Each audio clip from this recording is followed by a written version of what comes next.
Leader cinema ఒక సాధారణ వ్యక్తి నుంచి నాయకుడిగా ఎదిగే ప్రయాణం చుట్టూ తిరుగుతుంది. సమాజంలో జరుగుతున్న అన్యాయాలు, రాజకీయ అవినీతి చూసి హీరో ఎలా రియాక్ట్ అవుతాడు, చివరకు ప్రజల కోసం ఎలా పోరాడతాడు అనేదే మెయిన్ ప్లాట్. మధ్యలో కొన్ని mass fights, emotional scenes, political conflicts ఇవి కలిపి కథను ముందుకు తీసుకెళ్తాయి.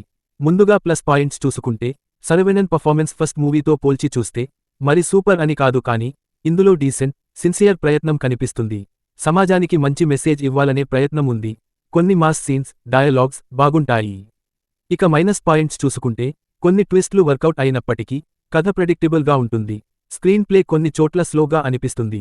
టెక్నికల్ అంశాలు విషయానికి వస్తే మ్యూజిక్ జస్ట్ ఓకే అనిపిస్తుంది, కానీ అంత మెమరబుల్ కాదు. బ్యాక్గ్రౌండ్ స్కోర్ కొన్ని సీన్స్లో బాగుంది. Cinematography average. ఎడిటింగ్ ఇంకా థిక్గా ఉంటే బాగుండేది.